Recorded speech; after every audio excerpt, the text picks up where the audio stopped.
मनुष्य के जीवन में स्वास्थ्य बेहद इंपॉर्टेंट चीज है और अगर आप स्वास्थ्य को बेहतर रखना चाहते हैं तो आपको अपने पाचन तंत्र को भी बेहतर रखना होगा। और पाचन तंत्र को बेहतर रखने के लिए क्या कुछ किया जाना चाहिए ये समझना बेहद जरूरी है, क्योंकि कहते हैं कि पेट, स्टमक, गट ये सेकंड ब्रेन है। मतलब अगर दिमाग मास्टर ब्रेन है तो ये भी दूसरा ब्रेन है। अगर आपका गट खराब होता है, पाचन तंत्र खराब होता है तो यकीन मानिए आपका दिमाग भी सही तरीके से फंक्शन नहीं कर सकता। इसलिए आजकल जो हमारा लाइफस्टाइल है उसकी वजह से हमें गैस्ट्रोएंटेरोलॉजिस्ट की ज़रूरत बहुत पड़ती है।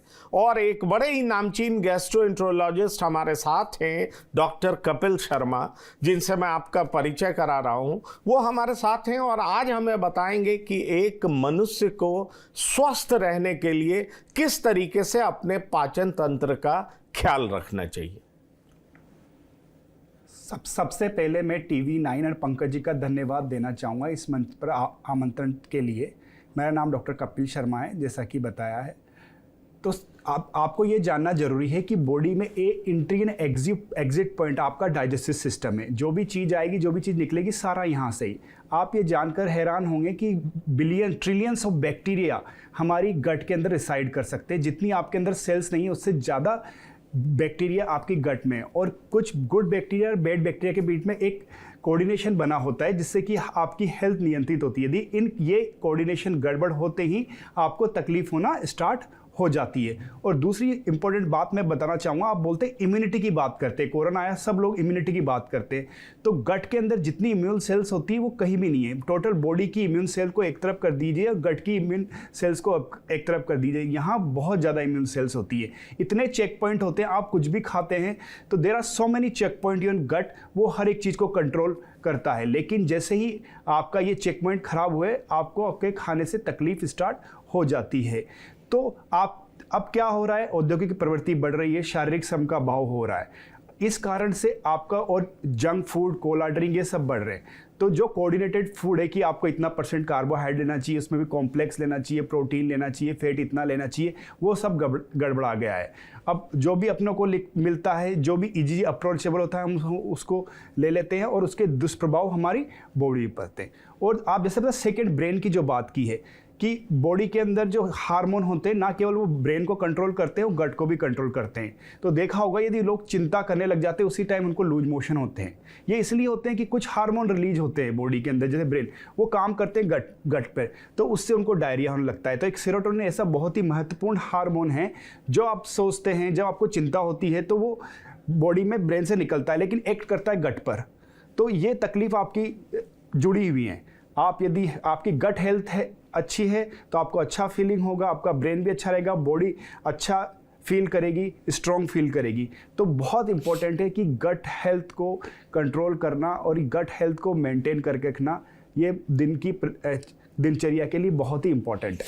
आपने बहुत अच्छी बात कही और इसीलिए डॉक्टर बड़े बुजुर्ग कहा करते थे चिंता चिता के समान है। समझिए एक बिंदी का फर्क है। और आपने एक बड़ी अच्छी बात बताई कि अगर आप चिंता नहीं करेंगे तो क्या होगा कि माइंड से सेरोटोनिन रिलीज होगा और सेरोटोनिन रिलीज होगा तो स्टमक बेहतर फंक्शन करेगा, पाचन तंत्र बेहतर फंक्शन करेगा। और जैसे ही हम चिंता ज़्यादा करने लगते हैं या तो हमें लूज मोशन हो जाता है या हमें कॉन्स्टिपेशन हो जाता है या आजकल अक्सर लोग IBS से सफ़र करते हैं।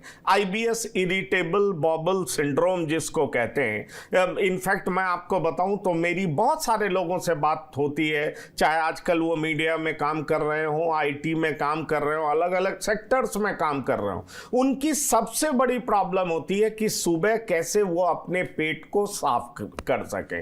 उन्हें कई बार जाना पड़ता है और उसके बाद भी उन्हें कई बार उनका पेट भारी लगता है, फूला हुआ लगता है, स्वेल्ड लगता है और वो कहते हैं मैं ऐसा कुछ खाता भी नहीं हूँ, नॉर्मल वेज खाना खाता हूँ, फ्रूट्स खाता हूँ, फिर भी मेरे साथ ऐसी दिक्कत क्यों है।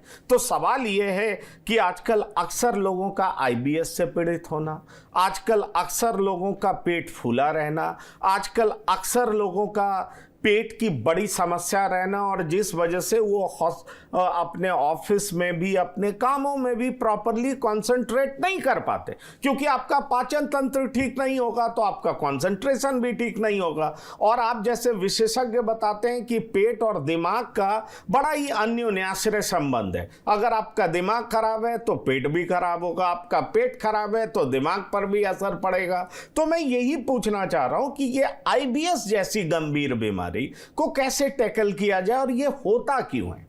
तो सबसे पहले आपकी पहले पॉइंट पे बात करते हैं, कब्ज यानी कॉन्स्टिपेशन। कॉन्स्टिपेशन का तात्पर्य हर लोगों के लिए अलग अलग है।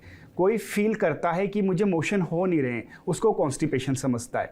कोई ये बोलता है मैं 5 बार जा रहा हूँ लेकिन एक बार साफ नहीं हो रहा, उसको भी कॉन्स्टिपेशन समझता है। कोई ये फील करता है कि मुझे अच्छा नहीं लगता, आई एम कॉन्स्टिपेटेड। तो कॉन्स्टिपेशन की परिभाषा अलग अलग है, लेकिन साइंटिफिकली तौर पे देखा जाए तो यदि किसी को सप्ताह में 3 से कम मोशन हो रहे हैं और स्टूल हार्ड हो रहे हैं, तब हमको उसको कॉन्स्टिपेशन बोलते हैं। कॉन्स्टिपेशन बहुत तरह के हो सकते हैं। एक तो कॉन्स्टिपेशन क्यों होता है कि यदि आपकी जो आंतें हैं वो बराबर नहीं चल रही हो, वहाँ जो डाइजेशन हो रहा है वो स्लो हो रहा है, रेक्टम तक जो अनडाइजेस्टेड फूड है वो लेट आ रहा है, तो उसका जो निकास है वो देरी से हो रहा है। तो सबसे पहले तो इंटेस्टाइन की स्लोनेस की वजह से। तो इंटेस्टाइन में 2 तरह की इंटेस्टाइन होती है, एक तो छोटी आंत होती है, बड़ी आंत होती है। लेकिन मैं बताता हूँ, छोटी आंत इतनी बड़ी होती है कि हमारी बॉडी की लंबाई से बड़ी होती है, 6 मीटर लंबी होती है। यहाँ जितने भी आपको अब्जॉर्प्शन होता है, जो भी आप खाते हैं, जहाँ से भी आपको कहते हैं न्यूट्रिशन मिलता है, जैसे विटामिन लो, प्रोटीन ले लो, फैट ले लो, सभी का अब्जॉर्प्शन होता है। फिर जो अनअब्जॉर्ब होने के बाद में जो फूड बचता है, वेस्ट बचता है, वो बड़ी आंत में जाता है। बड़ी आंत जिसे कि कोलोन बोलते हैं, वो 1.5 मीटर लंबी होती है। वहाँ केवल वाटर अब्जॉर्प्शन होता है। यदि आपका स्टूल हार्ड आ रहा है, इसका मतलब वो कोलोन में लंबे टाइम तक रुक रहा है, तो उससे ज़्यादा वाटर अब्जॉर्प्शन होता है और स्टूल डिहाइड्रेट हो जाता है, इसलिए स्टूल हार्ड हो जाता है। तो जैसे जैसे आपने देखा होगा, ओल्ड एज में अधिकतर स्टूल हार्ड इसलिए आते हैं कि कोलोन पुश नहीं कर पाती इसको, और उसके बाद में वहाँ अब्जॉर्प्शन ज़्यादा होता है, स्टूल हार्ड हो जाते हैं। जैसे ही रेक्टम में आता है, अब यहाँ एक विशेष तरह की प्रक्रिया चालू होती है। रेक्टम आपके स्टूल को सेंस करता है, सेंस करने के बाद में वहाँ की जो मसल होती है वो उसको पुश करती है। पुश करते वक्त ही आपका स्फिंक्टर खुलता है। तो ये सारी चीज़ें एक कोऑर्डिनेटेड वे में होती है, फिर आपको बाउल मूवमेंट होता है। लेकिन आपका स्टूल रेक्टम में आ रहा है, आपको जाने की इच्छा हो रही है, लेकिन आपको गए हुआ नहीं। इसका मतलब यह है कि मसल आपकी कॉन्ट्रैक्ट कर रही है लेकिन स्फिंक्टर नहीं खुल रहा। तो इस बीमारी को बोलते हैं पेल्विक डिसएनर्जिया। लोग इसको कंफ्यूज होते हैं। इसके अंदर आपका फाइबर काम नहीं करेगा, ना लेग्जेटिव काम नहीं करेगा, कुछ भी काम नहीं करेगा इसके अंदर विशेष तरीके में बायोफीडबैक थेरेपी देनी पड़ती है, और इसके इस विशेष तरह के टेस्ट होते हैं जो इसको आइडेंटिफाई किया जाता है। तो ये क्या होता है कि यदि यंग एज के अंदर, जैसे बच्चे होते हैं, स्कूल जाना होता है, जल्दीबाजी होती है, तो they try to hold their stool ना, तो एक आदत सी बन जाती है। तो स्फिंक्टर ट्रेन हो जाते हैं होल्ड करने के लिए।